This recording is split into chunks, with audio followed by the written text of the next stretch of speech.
Red Más, Canal 4, Esquel, Televisora Color, presentan a Ricardo Bustos en Entre Nosotros. Las siguientes empresas auspician a Ricardo Bustos en Entre Nosotros. Estudio Contable Bernengo. Confiabilidad y experiencia en asesoramiento laboral e impositivo. Museo Leleque, Patagonia. 13.000 años de historia, en forma ininterrumpida desde mayo del 2000. Celufrán Muebles, todo para su hogar. La Despensa, diseño interior, el placer de vivir momentos únicos. Leandro Sport, indumentaria masculina. Más de 50 años vistiendo a generaciones de Esquel.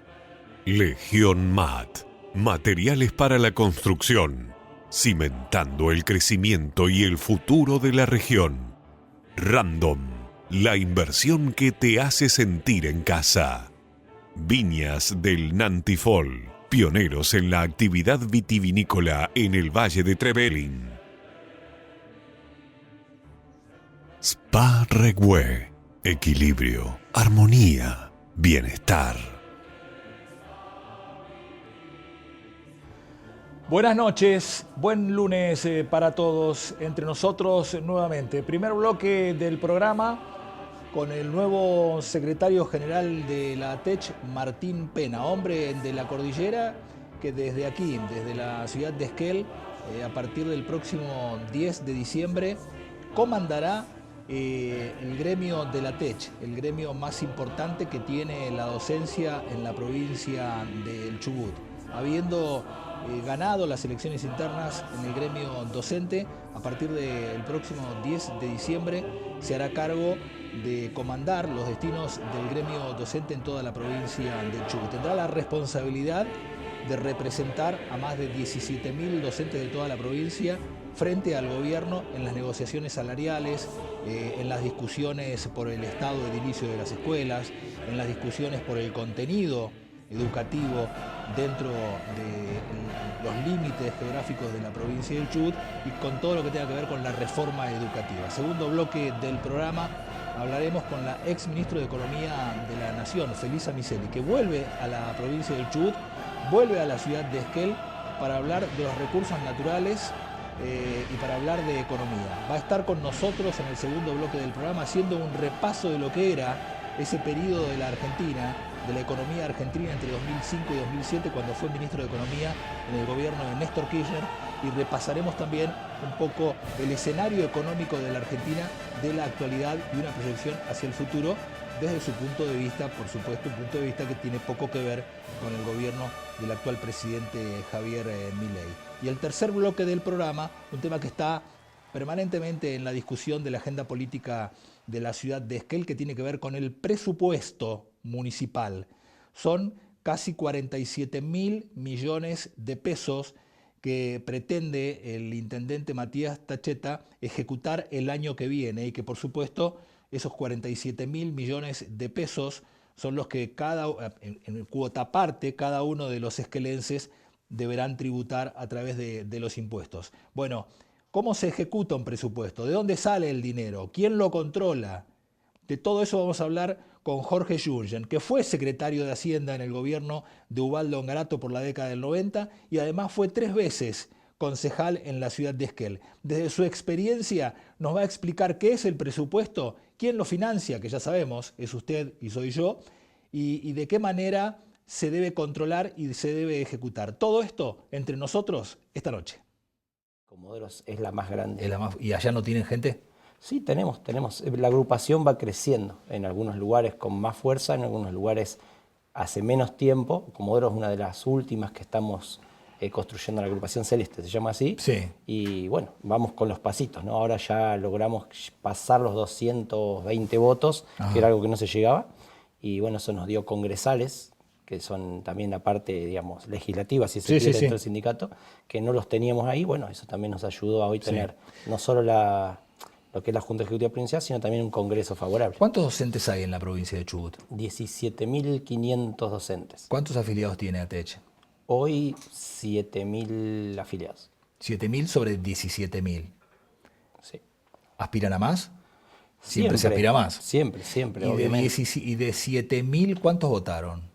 Y alrededor de 2.000 y algo, 3.000 casi. ¿Qué les pasó al resto? ¿Qué pensás que le pasó al resto que no votó? No es para desmerecer el precio de la elección, pero ¿qué le pasó al En resto? realidad entendemos nosotros que hay Porque era gratis como votar. en todo. Lo único que había que hacer es ir y votar, nada A ver, más. es como en todo. Si vos te fijás lo que votaron en las legislativas nacionales, también es muy bajo la cantidad de gente. Si te fijás en Claro, en las nacionales también, está en las bien, pero provinciales. ustedes, el afiliado de ATECH, paga una cuota por tener la representación, paga una cuota, o sea, ya que pago, por lo menos voy y me involucro, ¿no? Digo, Sí, o sea, a ver, de respuestas a eso hay tantas como afiliados. Uno Sí. te puede decir no tuve ganas, otro te puede haber dicho no me Sentí representaba representado. ninguno, No. U otro me olvidé, otro no llegué. Ah, En mirá. algunos casos hubo gente que los padrones estuvieron no muy bien armados y también había gente que estaba afiliada y no apareció en los padrones. Digo, hubo varias cosas, digamos, pero el número en sí no es menor, digamos, siempre más o menos está en esta medida y a veces un poco menos. ¿A veces menos? Participación, a veces menos. Y en esta nos pareció bueno eso. Fue mayoritaria a lo que estábamos acostumbrados y ¿El número fue bueno, mayoritario? sí. 2.000 y pico. 2.000 y algo, sí, casi 3.000.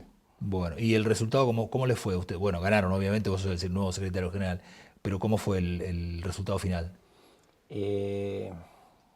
1.250 votos para nuestra, Sí. en la provincia, ¿no? Sí, sí. Para nuestra gestión y para el candidato Lila Magno, Sí. 970, una cosa así. Bueno. 250 votos de diferencia. De diferencia. Esto los pone a ustedes, el objetivo de ustedes ahora a través de la nueva conducción que vas a encabezar vos, ¿cuál es este objetivo, el nuevo objetivo? En primer término, reconstruir el sindicato. Reconstruirlo. Sí. La verdad que se rompió esa cuestión interna que tenían las regionales. Somos 6 regionales que están Sí. al mismo tiempo organizadas como está la provincia, ¿sí? en lo que son las regiones. Sí. 3 celestes, ¿sí? Lo que es Esquel, Madryn y Sarmiento, 3 celestes que había. Una Bordeaux en la noroeste, que es la comarca, y después 2 lila que estaban en el este, en Trelew y en Comodoro. Generalmente funcionó así, siempre fue así, digamos, nunca hubo una homogeneidad de eso, pero bueno, lo que empezó a suceder es que la Junta Ejecutiva, al haber ganado solo 2, ¿sí? Comodoro y Trelew, como que empezó a dejar de lado a la oposición. Entonces las regionales empezamos, digo como secretario regional, empezamos a tener 0 respaldos, 0 atención, 0 respuestas, y se empezó a desmembrar, y eso cada regional tuvo que ponerse al hombro lo que podía. Tuvimos que empezar a ir por fuera o sea, las 3 regionales celestes. En un momento fuimos a hablar con el ministro para ver si nos podía atender en algunas ¿Eso les cuestiones. pasó? ¿Eso sentían? Exactamente. ¿Estaban huérfanos? Ese sería el término. Más que huérfanos, había una ruptura de la estructura, que tiene que ser una estructura de suma y no de división. Estaba roto eso. Yo creo que como secretario regional y por mi característica y mi forma de vivir, no necesito tener a alguien que me controle, me cuide o me lleve, sino que quiero ser parte de esa construcción. Bueno, no pudimos serlo como secretarios regionales, varios, y bueno, tuvimos que buscar la alternativa. Bueno, ahora sos el secretario general del gremio. Exacto. Y por tus condiciones, tus características, tu perfil, ¿cuál será la forma de aproximarse a ese otro sector del gremio que los tuvo huérfanos? ¿De qué manera te vas a acercar a ellos ahora? Bueno, te cuento, estuvimos en el recuento de votos y desde ya estamos hablando con la gente de Comodoro, que es la única región lila que quedó. Sí. Estamos hablando con la gente de Comodoro de cómo vamos a trabajar en el consejo directivo, cómo van a ser los aportes que se hagan desde las regionales, porque tenemos que volver a construir eso, esa unificación con todas las particularidades que tiene cada región. No es lo mismo lo que pasa en la educación en Esquel, que lo que pasa en Madryn, que lo que pasa en Comodoro. No es verdad, no es lo mismo. La gente dice, a veces es igual. No es igual, No. Son idiosincrasias distintas y nosotros tenemos que poder tomar de todo eso y hacer algo provincial. Es re difícil si lo haces solitario, pero mucho más sencillo cuando vos tenés la participación de todos y sos permeable a esa participación, que es la gran cuestión que ponemos nosotros en valor. Mi permeabilidad, porque está mal que haga autobombo, pero es lo que mis compañeros me decían, vos sos de escuchar y de prestar atención mucho a los de los demás y podés trabajar en eso para sumarlo. Así que bueno, es el desafío que me han puesto mis propios compañeros para poder escuchar cada uno de los sectores, los propios y los que no son propios, y con eso generar una política provincial dentro de lo sindical, hablamos, ¿no? Claro. Para ir a sentarnos, a trabajar con el ministerio cuando se pueda y ante el ministerio cuando se deba, digo, porque eso también es una cuestión. Claro, con y ante. Sí, porque el ministerio debiera ser un socio, pero además es la patronal, es la que paga. Y debería ser un socio porque el objetivo común es el alumno. A ver, lo primero y lo hemos hablado mucho esto con vos en el programa en la radio, para nosotros lo prioritario es que funcione la escuela pública. Es lo prioritario, y que eso mejore, y que tenga un mejor camino, y que vaya hacia adelante. Eso es lo prioritario. ¿Cómo lo hacemos? Trabajando. Adentro de la escuela pública, Adentro de la escuela. claro, adentro de la escuela pública están los docentes a los que vos representás. Exactamente. Y las familias, porque la comunidad educativa también, esos docentes son parte de esa comunidad educativa, con las familias. Mi hijo va a una escuela pública, digo, entonces soy parte de esa comunidad. Yo quiero que eso funcione bien por todos. Ahora, quien lo tiene que organizar y que tiene que llevar la parte administrativa es el ministerio en este caso. La patronal. Entonces yo tengo que ir a sentarme a ese espacio y decir, bueno, esto está funcionando, esto no está funcionando. Yo te escuchaba recién. ¿Es una parte de control? Sí, pero también yo creo que tenemos que involucrarnos en la construcción de eso. Porque tenemos una pata muy fuerte que es quienes estamos adentro sabemos por dónde va la cosa y a dónde tiene que ir la cosa. Y esa es la discusión que queremos tener. Basta de ser los pedidores de salario. El salario es importantísimo y hoy está deterioradísimo. Sí. Pero no solo queremos discutir eso, políticas educativas, financiamiento educativo, ideas para dónde vamos con la educación, digamos, y bueno, eso es lo que necesitamos, volver a participar en la discusión de todas esas cosas, una cuestión más integral. Con el salario obviamente es con lo que comemos, pero con lo otro también. Muchas veces uno dice, ¿por qué discutís, no sé, designaciones? Porque si a mí no me designan bien, yo no tengo salario porque pierdo trabajo. Entonces, son un montón de cosas integrales que hacen, no solo al buen vivir del docente como trabajador o trabajadora, sino también al funcionamiento de la educación pública en general y al salario de cada docente. Claro, estás todos están en la mitad. Todos están en el sándwich. El gobierno o la patronal también está en el sándwich de la historia. Lo que pasa es quien maneja la bolsa, quien maneja la caja. Pero también está en la mitad del sándwich porque si hace mal las cosas se queda sin votos. Y si se queda sin votos, se tienen que ir a otro lado. Generalmente siempre buscan algún lugar cerca del Estado al abrigo del presupuesto para seguir viviendo. Pero siempre también está en la mitad del sándwich, en el medio del sándwich. Y ustedes también están en la mitad, porque vos necesitas negociar con la patronal para tener un mejor salario, pero necesitas de los padres como aliados para que te acompañen en los reclamos, no solo salariales, sino de contenidos, de políticas, etcétera, etcétera. Y los padres también los necesitan a ustedes, porque si no, ante la menor tirantez, vos declarás un paro y el chico se queda en la casa. Y el padre no le sirve que el chico esté en la casa, necesita que esté en la escuela aprendiendo. Otro día hablamos de eso, ¿no? Pero aprendiendo, no mal aprendiendo. O sea que es un sistema que se necesita mutuamente, todos se necesitan, ¿no? Lo que planteamos nosotros y donde nos paramos ideológicamente es la comunidad. Es una comunidad educativa.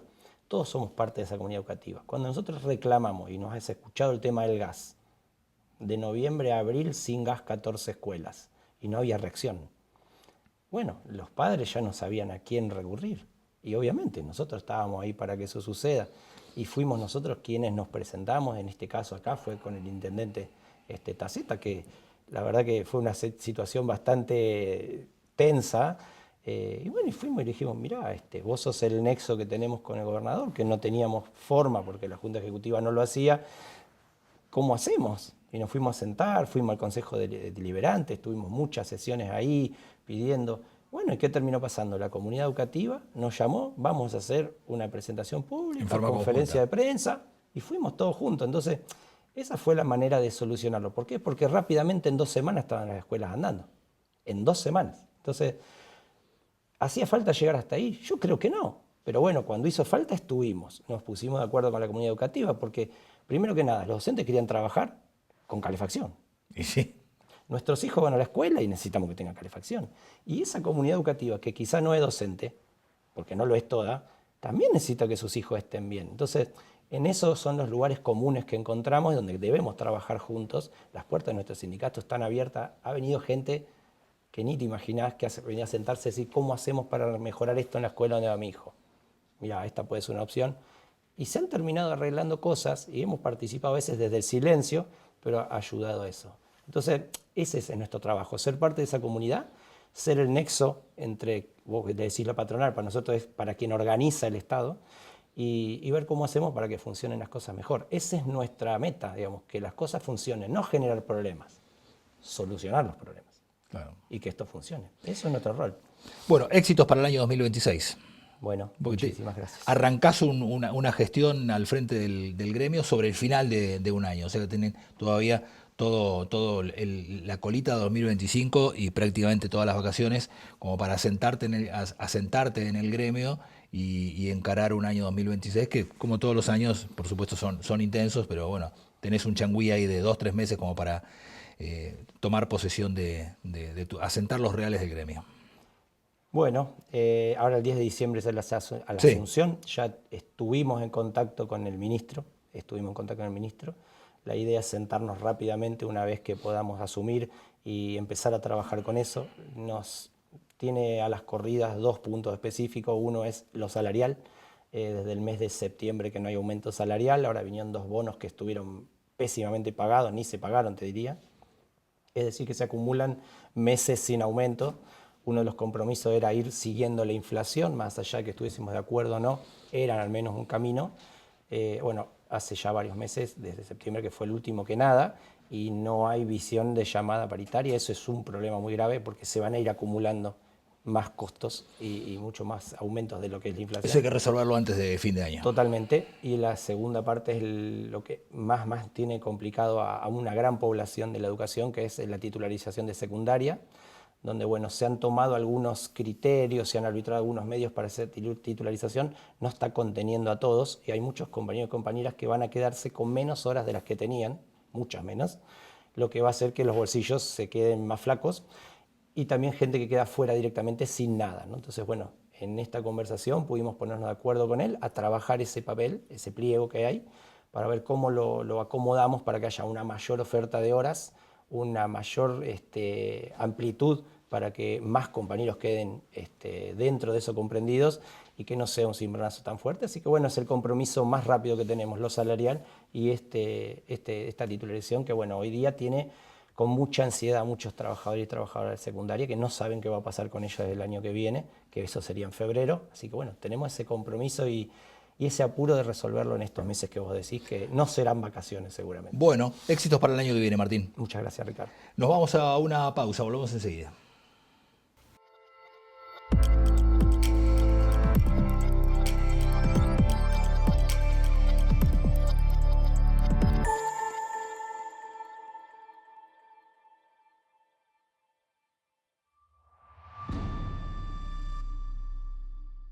Su futuro inmobiliario comienza aquí. Somos Nelson Muse Propiedades, una empresa familiar de Esquel, en el corazón de la Patagonia. Nos destacamos por la seriedad, profesionalismo y discreción en cada operación, ofreciendo asesoramiento confiable en venta y administración de inmuebles. En Nelson Muse Propiedades, cuidamos cada detalle para que cada decisión inmobiliaria sea un paso seguro. Spa Regbue equilibra tu cuerpo y armoniza tu interior. Disfruta una amplia variedad de masajes, baños de inmersión con aceites esenciales, sauna seco, ducha escocesa, aroma y cromoterapia, limpieza facial y exfoliación corporal. Piscina cubierta climatizada. Spa Regbue, un refugio de calma para reconectar con tu energía y encontrar serenidad. Spa Regbue, equilibrio, armonía, bienestar. Elegí tu destino y Gales al Sur te lleva. Paquetes turísticos a Estados Unidos, Brasil, el Caribe, Europa, Salta, cataratas, destinos exóticos. Representantes Hotel Termas de Puyehue, quinceañeras, pasajes aéreos, asistencia médica al viajero. Gales al Sur, una agencia con más de 20 años en la Patagonia.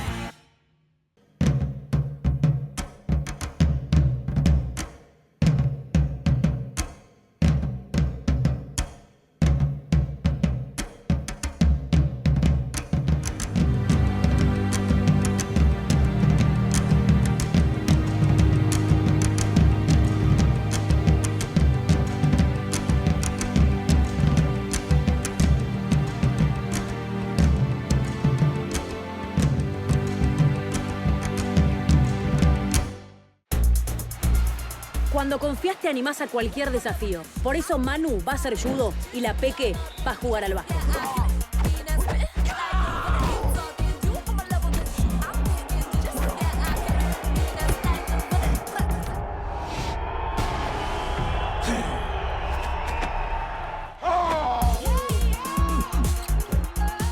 Cuando confías, seguro podés. La Segunda Seguros. Lo primero, sos vos. Sí, mucho trabajo. Por suerte yo no me puedo quejar. ¿Usted está trabajando? Yo estaba hasta ahora porque estaba asesorando al senador Parrilli de Neuquén, Sí. pero termina su mandato ahora. Sí, termina en diciembre. Así que me voy a tomar un merecido descanso porque ya con la jubilación me sostengo hasta... En marzo ya me voy a agarrar la inquietud de que... Algo va a hacer. Algo tengo que hacer. Porque además justo viene mi hijo, mi nuera y mi nieto viven en el exterior, en Francia. Y vienen justo a pasar desde Navidad hasta principios de marzo. Entonces dije, no, yo me quedo con ellos todo lo que pueda. Corta de trabajar. Sí, totalmente. Bueno. ¿Estuvo haciendo asesoría en el Senado? Sí, de distintos temas vinculados a... Todos económicos, pero dentro de lo económico...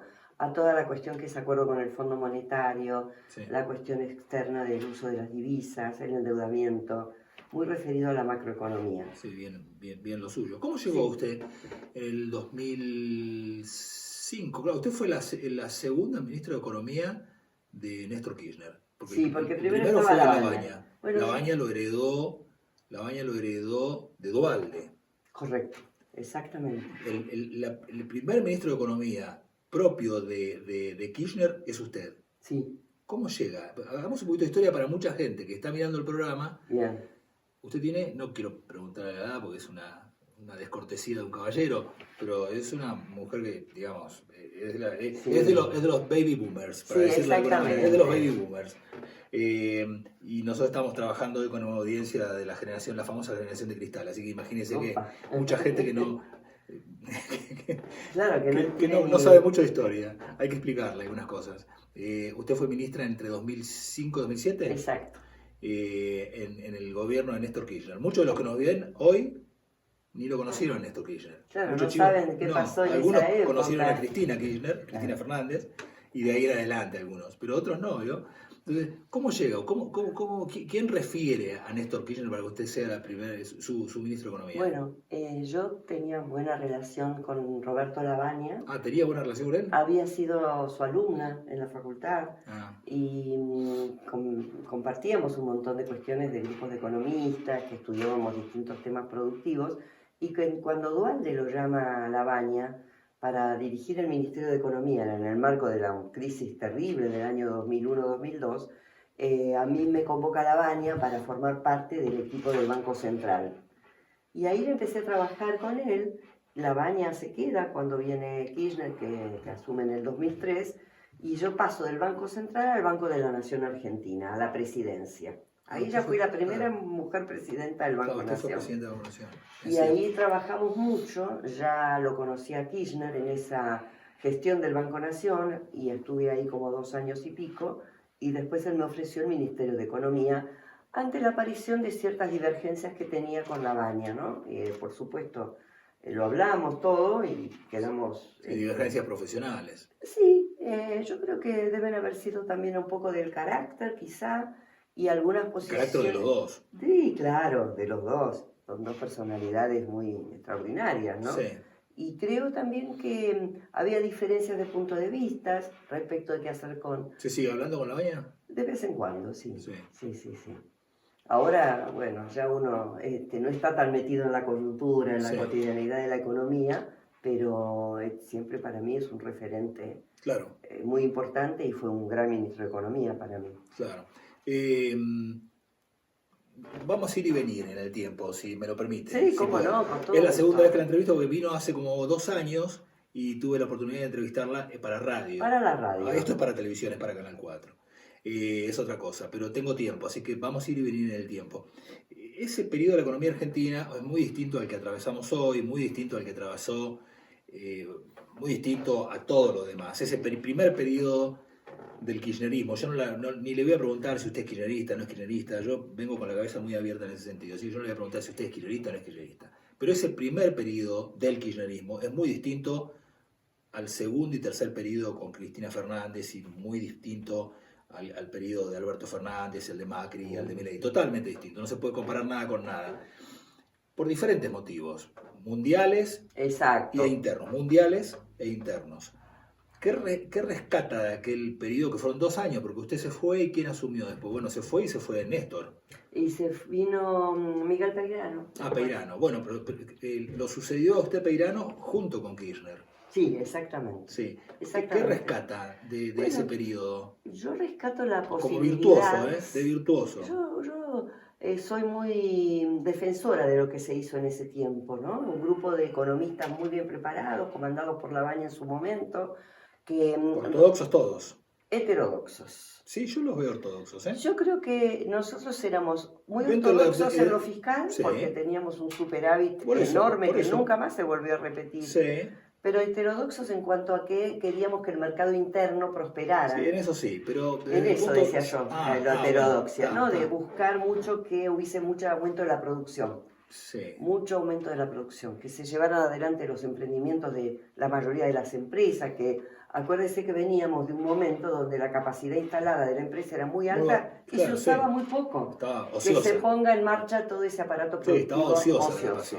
Y eso yo lo rescato porque a nosotros nos sirvió muchísimo en la gestión económica porque a la medida que crecía la actividad económica, también crecía la recaudación impositiva. Entonces pudimos hacer un superávit fiscal muy alto, que nunca más se volvió a repetir ni ahora, porque era el 3% del PBI, pero con la gente adentro, es decir, cubriendo las necesidades de la gente en ese momento, que comparto con usted que hoy es un mundo completo, el mundo lo ha cambiado en estos 20 años de una manera enorme, y también internamente, ¿no? Hay otros factores de producción, otras áreas de conocimiento, por ejemplo, la economía del conocimiento que no existía, las redes sociales, todo lo que es el desarrollo tecnológico de las aplicaciones, las empresas que tienen una gestión completamente diferente a la que existía hace 20 años atrás. Parece que 20 años no es nada, pero no, ha pasado y es mucho, vertiginoso.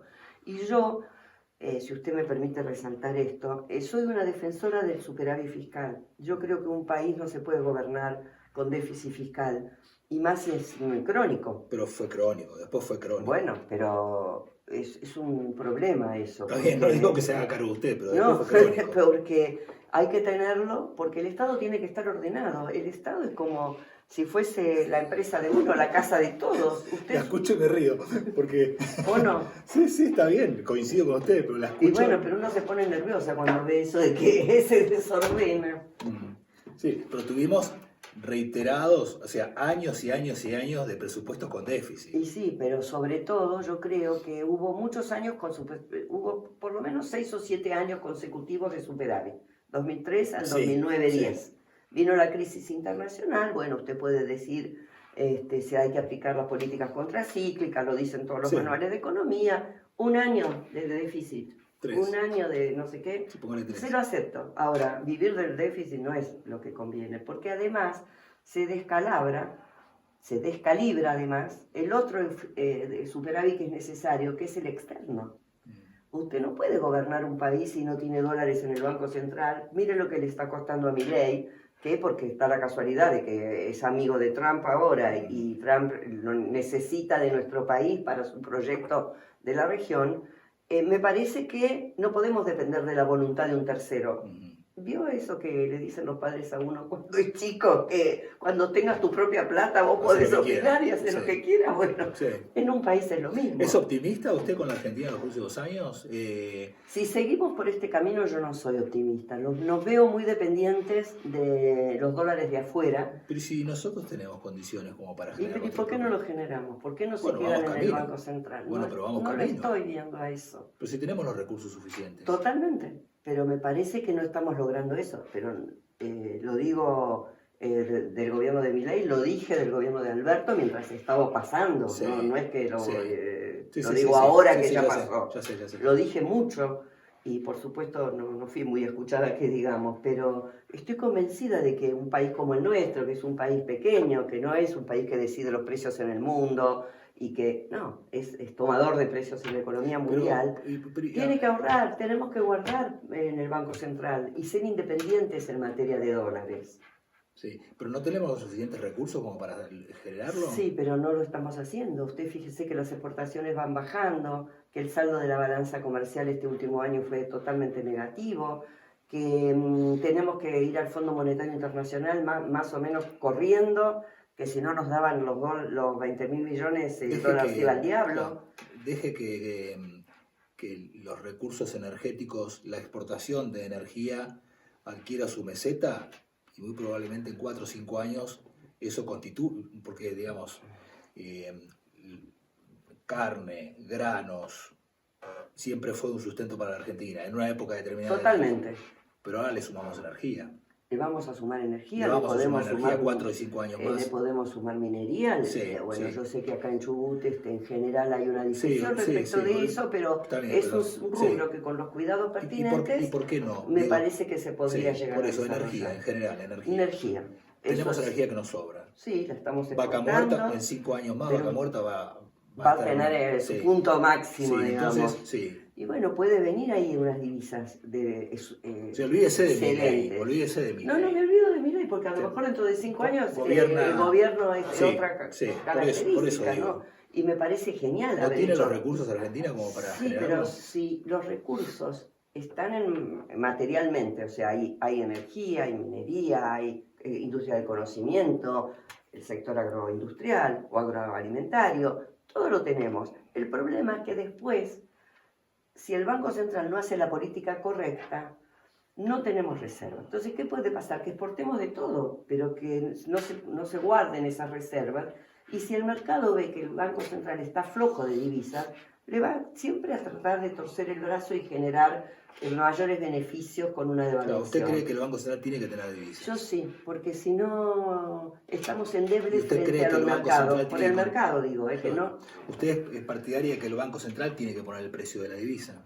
No, que el Banco Central lo compre en el mercado, como un comprador más, y que la oferta sea en el mercado, como se hizo en la época en que gobernábamos nosotros, que el Rigo Báez era de 250 puntos y el dólar se operaba en el mercado libremente. Usted quería ir a comprar un dólar, lo compraba, lo quería vender, lo vendía. Digo, usted... Eso fue transitorio, ¿no? Y fueron 5 años, 5 años fueron, básicamente. No, fue hasta el 2011, más duró, porque acuérdese que en el 2011 se puso el cepo. Claro. Eso ahí fue para mí ya una señal de que no estábamos fortalecidos en este tema que yo lo veo tan importante, ¿no? Ahora tenemos cepo todavía, las personas no, pero usted hablará con empresarios de alto nivel que justamente una de las principales cuestiones para que la inversión no prospere más rápidamente en la Argentina es que está vigente el cepo para sus beneficios, ¿no? Si no le pregunto por corrupción, después me van a decir todo. ¿Cómo no le preguntaste por los...? Yo ya se lo había preguntado en radio otra vez, pero le tengo que preguntar por los dólares en el baño. Le tengo que volver a preguntar lo mismo. Pregunte, que no hay problema. Ya tuvo la condena, ya terminó. Y le quiero aclarar que la condena fue por encubrimiento, no fue por corrupción, eso es importante. Pero lo suyo, en comparación a lo que se ve hoy, es nada. Pero bueno, está bien, la condena... 100.000 pesos, porque los dólares nunca me los cuestionaron. Por 100.000 pesos. ¿Por qué los tenía en físico ahí los dólares? ¿Por qué los tenía en el baño y en físico? físico? Los había llevado yo, eso es verdad lo que yo dije. Sí. Y bueno... ¿Qué era que iba a hacer con esos dólares? Comprarme una casa. 30.000 pesos, 30.000 dólares eran. Eran 25.000 dólares y 100.000 pesos. Sí. Claro, frente a todo lo demás que vimos en la Argentina después, eso es un... No, y además lo importante para mí es que la propia sentencia mía dice no hubo perjuicio para el Estado Nacional, no salió un peso del Estado Nacional, era mi plata y por eso fui condenada, ¿no? Sí. Quizá tengo que reconocer que no estuvo correcto haberlo hecho, pero haberlo llevado, pero de todas maneras me parece una cosa absolutamente menor en relación al conjunto, ¿no? Claro. ¿Sus bienes cuáles son? ¿Qué mi casa y mi auto, nada más. ¿Qué más tiene? Nada más. Claro. Mis bienes patrimoniales, ¿no? Sí, bueno, sí, algunos ahorros declarados ante la FIP. Claro. No soy una gran... Claro, pero bueno, o sea, lo suyo ya se lo pregunté la otra vez, pero como el público se renueva y esto es televisión, se lo tengo que volver a preguntar. Y frente a todo esto, una cosa es la economía, usted sabe que la gente a veces mezcla y dice, estamos mal porque roban. Y sí, probablemente estamos mal porque roban, pero aún robando podríamos estar mejor si hicieran bien las cosas. Son dos cosas distintas, son ¿no? dos cosas, para mí, son dos yo cosas las separo. ¿no? Sí, yo preferiría tener a alguien que haga bien las cosas y que no robe. Correcto, ¿no? Todos. Claro. Pero bueno, ¿y qué reflexión le merece? Todo lo que estamos viendo, lo que hemos visto, lo que veremos, todo. No le pongo un nombre Porque tendría que ponerle el nombre de Cristina, tendría que ponerle el nombre de Landis, tendría que ponerle el nombre de todo. De Karina, Milei. Todo. Lo que pasa es que Karina todavía no tiene condena firme. Exacto. Cristina la tuvo hace ya poco. acaba de tenerla. Pero, ¿qué le pasó cuando ve todo esto? Lo que veo es una destrucción de las capacidades del país en muchos sentidos. A mí no me gusta el gobierno de Milei, no me gusta su forma, no me gusta el trato, me cae mal ese tipo de... Sí. Yo iba a la corrupción, ¿eh? Ah, a la corrupción. No, yo digo a la corrupción. No, y ahora escuchamos Milei, esto de que hay una los subsecretaria que tenía $700.000 una nena. $700.000 en la casa. Una nena. Una piba muy joven. Sí. Y creo que es un punto muy débil para Milei, que dijo que iba a combatir a la casta, y ellos son casta también, lo están demostrando. Esto seguramente la justicia acá es lenta, y dentro de 5 o 10 años tendremos una condena de todos estos hechos que estamos viendo ahora. Ojalá que las tengamos, bueno, tendrá que explicar a esta chiquita que hace sacó $700.000 en su casa, ¿no? Exactamente, entonces me parece... Y su padre que está preso por prostitución, no por prostitución, sino por proxenetismo. Parece que sí. Hoy también por estar en el medio de estas operaciones en la ANDE. Pero yo quería envolver todo, para no direccionar o caerle a Milei encima o caerle a Cristina encima. Cristina ya está pagando una condena por corrupción, pero ahora viene Cuadernos y después vendrá todo, y el caso Libra. ¿Qué le pasa a la Argentina, no? ¿Qué le pasa? Bueno, usted fue funcionaria y estuvo mano a mano con Debido, pues lo trató mil veces. Debido ahora está en otra causa. Usted no pagó la condena, pero digamos anda limpia por la calle. ¿Qué le pasa a esa gente que no se conforma con un buen sueldo en el Estado? ¿Qué le pasa? Yo la verdad que no se lo puedo explicar sinceramente, porque creo que muchos de los que toman la gestión pública hacen muchos negocios particulares, y a mí me parece que eso debería ser incompatible, lo sigo sosteniendo, y creo que hay también una cuestión de que realmente el modelo de gestión que nosotros tenemos no es un modelo transparente. El Estado no es transparente en su gestión. No hay todo lo que uno escucha a veces, lo escucha después que pasó, no es preventivo. Por ejemplo, cuando se privatiza algo que uno sabe siempre que alguien se beneficia y a veces no correctamente, no aparecen los nombres de las empresas que participan, en fin. ¿Vamos camino a solucionarlo el problema después de 40 años de democracia, Felisa? Me parece que no, y con este tipo de políticas que se están aplicando ahora no lo veo. Me gustaría verlo, no lo veo. Yo nunca me ilusioné con mi ley, se lo puedo aclarar, Ricardo, yo muy sinceramente, yo siempre estoy para que lo sepan también los oyentes, siempre del lado kirchnerista, o tratando siempre de sostener la idea de un país que produzca, que trabaje. Y acá hay un tema de especulación financiera que, hablando de corrupción, es tremendo, es tremendo. Cada bono se emite a través de bancos que son elegidos a dedo, y esos bancos cobran fortunas y cobran comisiones. El JP Morgan es el banco que puso los funcionarios tanto del Banco Central como de Economía de este gobierno, y es el que está intermediando los fondos que da el Tesoro de los Estados Unidos. Ahí hay una corrupción tan clara, o puede haber una corrupción tan clara, que me parece que eso hay que investigarlo. Lo que pasa es que es mucho más fácil ver, no sé, un sobreprecio en algo para el imaginario colectivo. Para los negocios financieros... Y es más abstracto. Es más abstracto. Pero no entonces quiere decir que una cosa... Creo que hay que cambiar un modelo de especulación financiera por un modelo de producción. Y si no, esto en algún momento, vamos a suponer que en algún momento los Estados Unidos digan, bueno, no les podemos poner más dólares, tienen que pagarle al fondo. ¿De dónde sacamos los recursos? Si no están en ningún lado. De aquí a 4 o 5 años, cuando se produzca el ingreso de los recursos de vaca muerte, de todo lo que sería la energía, ¿no? ¿Qué hacemos en el medio? Porque los mercados no operan. Cuando empieza la desconfianza, y Trump dice hoy mismo pasó ya, hoy mismo dijeron los bancos que no van a dar los 20.000 millones que habían prometido, que están bajándolo a 5.000. Bueno, allá, hoy es feriado, no hubo mercado, pero hay que esperar a que vuelvan a abrir los mercados a ver qué opinan de esto, porque no es lo mismo recibir 20 que recibir 5 en función de los vencimientos financieros que existen para el año próximo, ¿no? Felisa, muchas gracias. No, al contrario, Ricardo, un gusto. Finalmente no le pregunté a qué había venido aquel. Bueno, es muy importante. Al Foro de Defensa de la Soberanía Nacional, Foro Patagónico. Sí. Me parece que es un tema fundamental a tenerlo en cuenta, porque todos los recursos naturales de la Argentina están hoy en disputa y sería muy lamentable que se entreguen a través del RIGI, a través de las medidas que están puestas en marcha ahora, vigentes ahora, que se entreguen sin que queden para los argentinos. Yo no digo que no venga el capital extranjero, pero con medidas razonables, con cláusulas razonables como van a todos los países serios del mundo. No entregar así porque sí. Piense que, por ejemplo, usted, si es una empresa extranjera y viene a una operación, no sé, de litio, de uranio, de lo que sea, al país, se lleva todo y no deja nada, no deja divisas, no deja tecnología, no deja empleo. Es totalmente beneficioso para el capital extranjero y nada para el país. Gracias, Felisa. Al contrario, un gustazo. Bueno, nos vamos a un corte, enseguida volvemos. Cuando confías te animás a cualquier desafío. Por eso Manu va a hacer judo y la Peque va a jugar al básquet.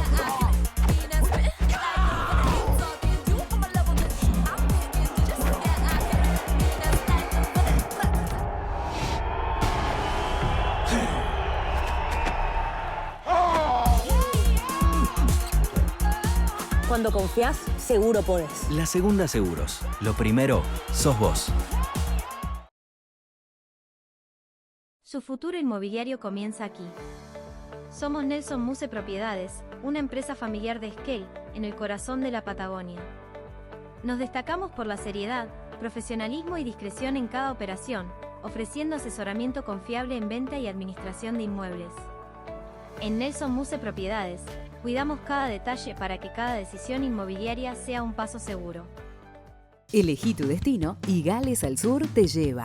Paquetes turísticos a Estados Unidos, Brasil, el Caribe, Europa, Salta, cataratas, destinos exóticos. Representantes Hotel Termas de Puyehue, quinceañeras, pasajes aéreos, asistencia médica al viajero. Gales al Sur, una agencia con más de 20 años en la Patagonia. Spa Regbue equilibra tu cuerpo y armoniza tu interior.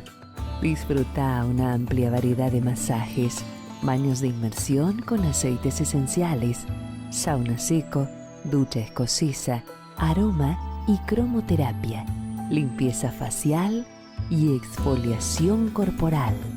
Piscina cubierta climatizada.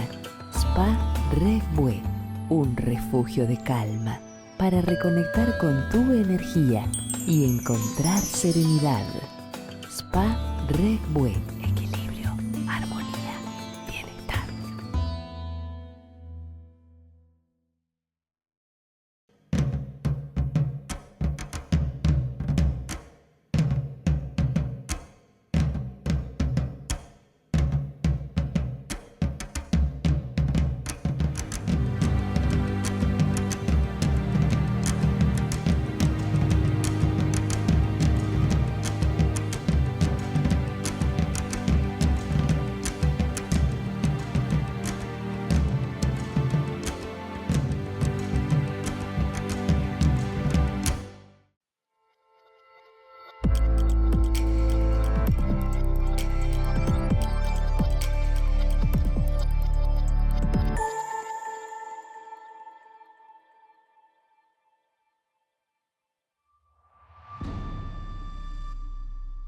Bueno, así que esto de los números es fantástico, porque hablamos del presupuesto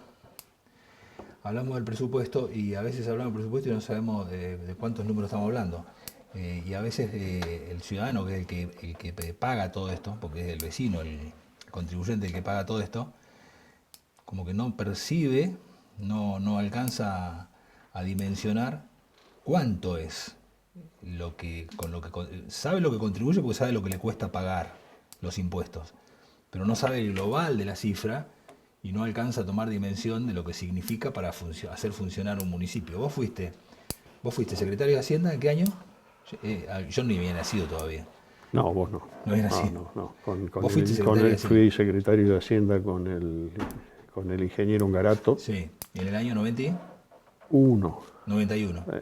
Y después fuiste concejal 2 veces, 8 años. Y después fui concejal en 2007-2011. 2007-2011. Y después fuiste otra vez concejal. Y después 2015-2019. Lo que pasa es que en la última vez, no solo que fuiste concejal, sino que además presidiste el consejo. Sí, pero la presidencia del consejo es un rol meramente administrativo. El rol del concejal es... Los concejales tienen 3 roles: representar, legislar y controlar. Y necesitan los concejales que alguien les administre la casa, digamos. Esta es la tarea del presidente, es esa, es ordenar el funcionamiento de la casa. Y el trabajo del... Pero no inhibe las funciones del concejal. Que a la larga también terminás votando. Por supuesto.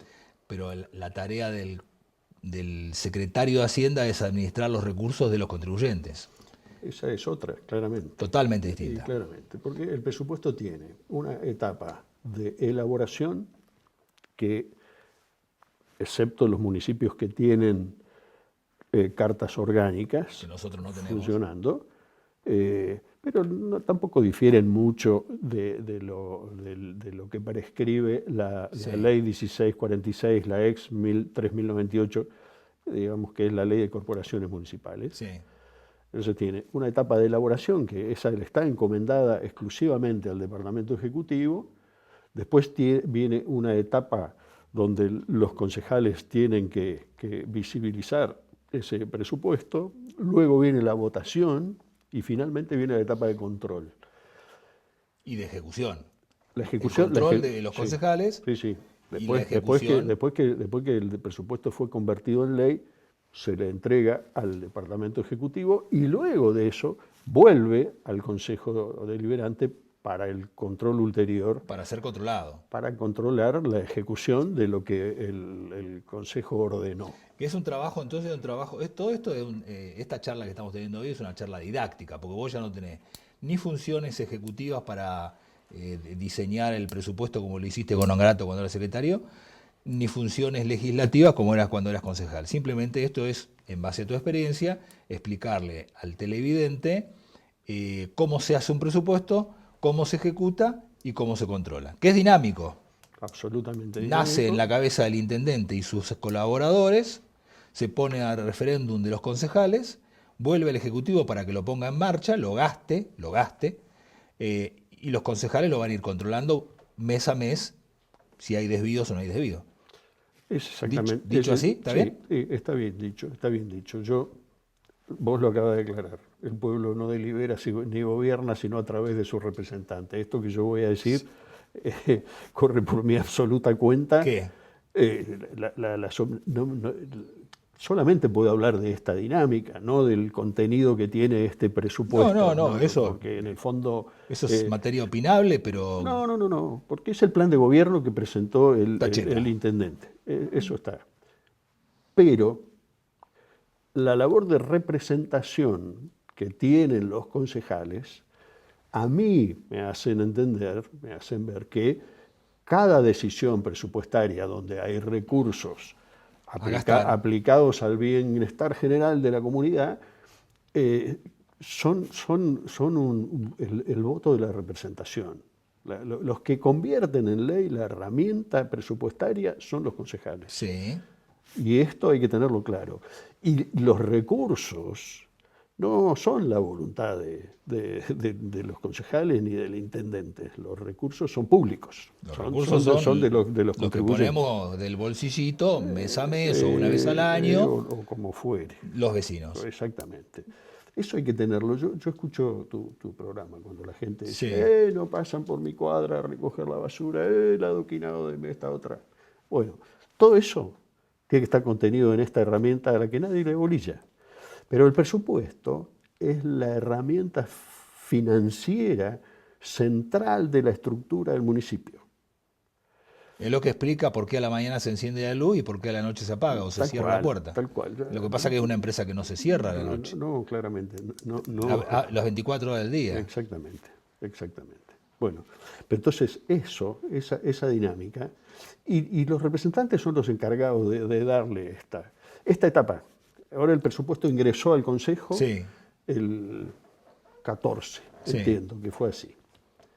Esta etapa que están viviendo los concejales es la etapa de la deliberación pública, y como el presupuesto tiene una dinámica técnica, tiene una dimensión técnica, tiene una dimensión política, tiene una dimensión comunicacional y tiene una dimensión ética, este momento es el que los concejales debieran estar aprovechando para transparentar qué hay dentro. A los concejales les llega un paquete así. No tanto, pero son muchos números. No. Llega. Eso es el presupuesto. La ordenanza nacional, llega. También. Llega la ordenanza tarifaria. También llega la tarifaria. Porque el presupuesto es una ensalada de números. Sí. Después está la contraparte. Es un Excel, pero el que explica qué hay en el Excel es la tarifaria. De modo tal que estas dos herramientas también tienen que ser leídas de consumo. En paralelo. Por supuesto. Esto hay que, si tenemos que ser didácticos, hay que Por eso entran las dos juntas. Por eso entran juntas, porque la exposición de motivos de cada gasto está en la ordenanza tarifaria. Que es la que me dice cuánto me vas a cobrar por cada cosa. Exactamente. Que no hay mucho, mejor dicho. En la tarifaria me vas a explicar cuánto me vas a cobrar por cada cosa que me vas a cobrar y por qué. El por qué. ¿Cuánto y por qué? ¿Y cuánto y por qué? ¿Y para qué? ¿Y para qué? Y esto sí ya es un detalle de partidas y de contabilidad. Porque por sobre todo esto está después la ley de contabilidad. ¿Sí? Que tiene que ser aplicada sí o sí rigurosamente. Naturalmente. Y la ley de corporaciones. Bueno, la ley de corporaciones es la que marca anécdotas. Lo que puedo hacer y lo que no puedo hacer. Bueno, y cómo contratar y cómo no. Por ejemplo, la ley de corporaciones municipales dice que el Departamento Ejecutivo debe presentar antes del 31 de octubre el proyecto de presupuesto al Consejo Deliberante. Esto es un imperativo de la norma. No es que diga, si tiene ganas, esta es la fecha, si le parece bien, si el secretario de Hacienda está de buen humor o mal humor. No. Antes del 31 de octubre. Y no es caprichoso esto, porque la misma ley dice después que el Consejo Deliberante, antes del 31 de diciembre, tiene que devolverle al Departamento Ejecutivo la herramienta con la cual va a funcionar. Todo el año. Todo el año. ¿Sí? Tenemos 31 de octubre, 31 de diciembre. Ese periodo tiene que ser el periodo de esta deliberación, de esta discusión, que sobre todo, lo digo yo, no importa, lo digo yo, pero ese es el momento en que los concejales debieran aprovechar para hacer docencia con lo que hay ahí, porque la desconfianza la tienen hoy los concejales, ¿sí? La gente sospecha, está desconforme, están molestos con sus representantes. Y yo creo, lo conversábamos recién acá en la antesala, el pasado no lo vamos a arreglar, el pasado no lo vamos a modificar. Sí. Pero si nosotros comenzamos a tener en el presente actitudes que nos ayuden a salir de ese terreno barroso en el que estamos, es muy probable que logremos llevar las naves. ¿Actitud de qué tipo? ¿Docentes? ¿De transparencia? Y porque la transparencia va a estar ahí. Una vez que los concejales votaron el presupuesto, creación de las normas impositivas, sí. Después lo único que hay que hacer es cumplirlas. Y controlar que se cumplan. Esa es la etapa final, pero claramente es así. No le gusta nunca al Ejecutivo que lo controle. A nadie le gusta que le controlen. Pero es una tarea de los concejales. Es parte de eso. Representar, legislar y controlar. Controlar cómo y se controlar ejecuta el gasto. tampoco dice que Controlar sea control el gasto. tampoco dice que sea control ulterior al final del proceso. Controlar es... No, al final del proceso lo hace, todos los meses... al final del proceso lo hace el Tribunal de Cuentas. La Municipalidad de Esquel tiene una herramienta fantástica, y hay que decirlo. ¿Cuál es? El gobierno abierto, sí, y la ejecución presupuestaria mes a mes. Mes a mes. Sí. Entras a la pantalla y está. El 31 de octubre, cada vecino puede ver entra a la pantalla. qué pasó. ¿Sí? Y después están las resoluciones. Yo creo que me llevo bastante bien con los números. Los números me dicen cosas. Los números te hablan. Los números me dicen cosas. Por ejemplo, cuando yo voy a la página de Gobierno Abierto, vos discutías esto con el intendente el otro día, por supuesto me dice que hay un presupuesto aprobado y hay un presupuesto modificado, y hay un presupuesto ejecutado. El modificado no sé de dónde sale. En general hay muchas partidas. ¿Y reasignaciones partidarias? No, hay 63 partidas. Hay 63 partidas en la ejecución presupuestaria que fueron presupuestadas en cero y que después, claro, y después han crecido, voluminosamente, y hay entre el ejecutado, entre el aprobado y el presupuesto real, el modificado. No, todavía no. Aprobado y modificado. Hay algo así como 7.700 millones de pesos. Una desviación monumental. Yo creo que sí, es una desviación algo así del 24-25%. Es una desviación, no por la desviación, porque uno le puede errar, esto es presuponer. Entonces estamos imaginando, ¿sí? Presupuesto. Pero cuando esto tiene esa magnitud, alguien no hizo lo que tenía que hacer, porque evidentemente esos desvíos de esa magnitud invitan a la discrecionalidad, y la discrecionalidad está reñida con la transparencia. Esto es así. Ponele tanto, total, después acomodo. Contratar con tal, de cualquier manera, que después vemos. Esto no puede ser. Esa desviación debe controlarla el Consejo Deliberante. Absolutamente. Absolutamente. ¿Por qué no lo hace? Porque termina aprobando en la ordenanza tarifaria autorizaciones para incorporar, para modificar entre partidas principales, para sacar de una y poner en otra, para dividir las contrataciones porque los montos exceden a las posibilidades que tiene el Ejecutivo de contratar dentro del marco de lo que establece la ley de contabilidad. Entonces ahí aparece la discrecionalidad, y de la discrecionalidad viene la desconfianza, y la desconfianza es un elemento, es un virus para la democracia, me da la sensación a mí. Esto, ahora, visto de afuera.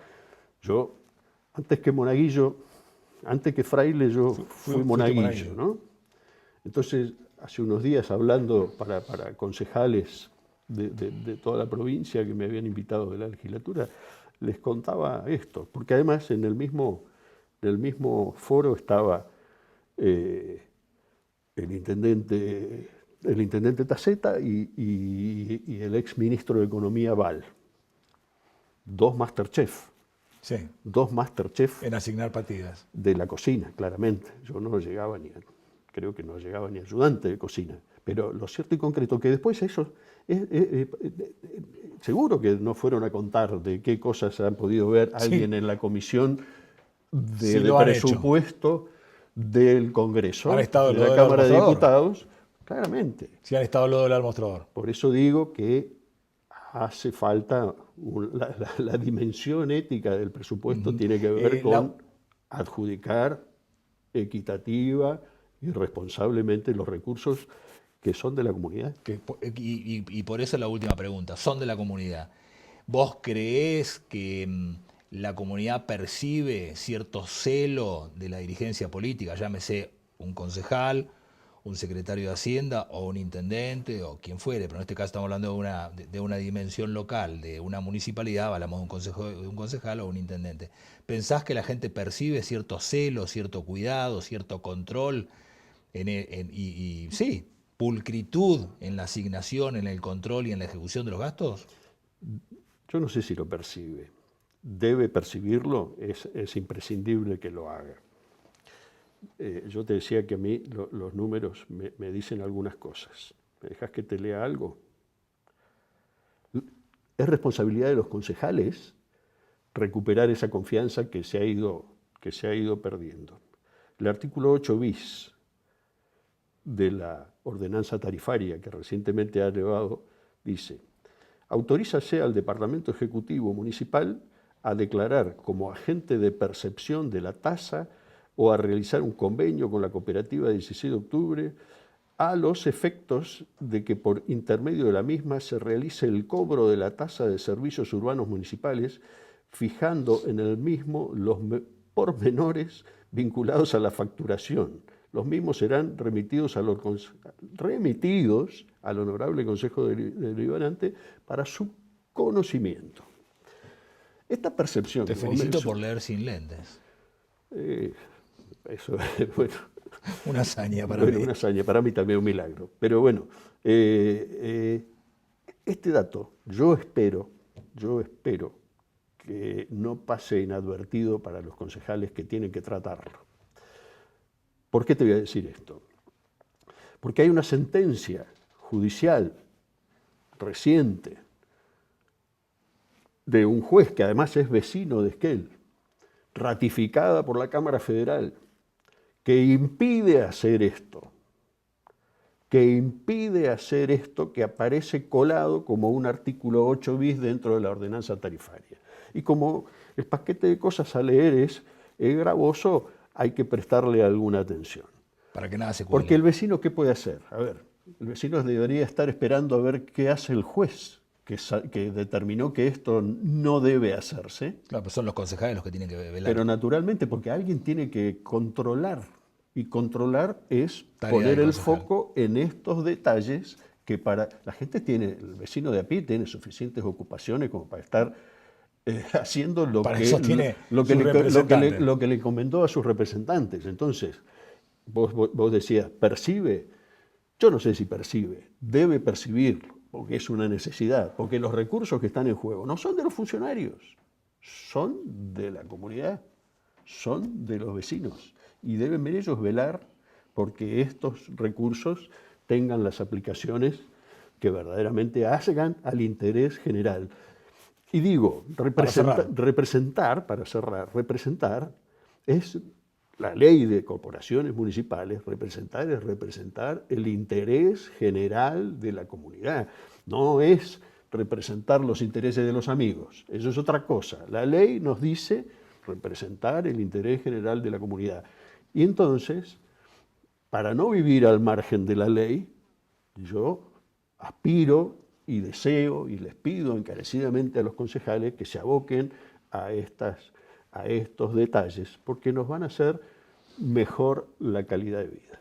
Jorge, muchísimas gracias. Estuvimos hablando, ¿cuánto hay un sueldo promedio en la ciudad de Esquel? ¿Cuánto puede ser? ¿1 millón de pesos? ¿Menos quizá? No. 1 millón de pesos. 1.200.000, 1.500.000. 1 millón. Bueno, como para que la gente dimensione, estamos hablando de un presupuesto para la ciudad de Esquel. De lo que estuvimos hablando hoy es de un presupuesto de 47.000 millones de pesos. Gracias, Jorge. Nos vamos al último cierre de este programa de esta noche. Las siguientes empresas auspiciaron a Ricardo Bustos en Entre Nosotros: Celufrán Muebles, La Despensa, Estudio Contable Bernengo, Museo Leleque, Legión Mat, Leandro Sport, Random, Viñas del Nantifol, Spa Regüe. Bueno, será hasta el próximo lunes entonces. Recuerde que los jueves a las 9 de la noche también nos repetimos a través de Canal 4. Buena semana para todos. Fue una producción de Valero Producciones para Red Más, Canal 4, Esquel, Televisora Color.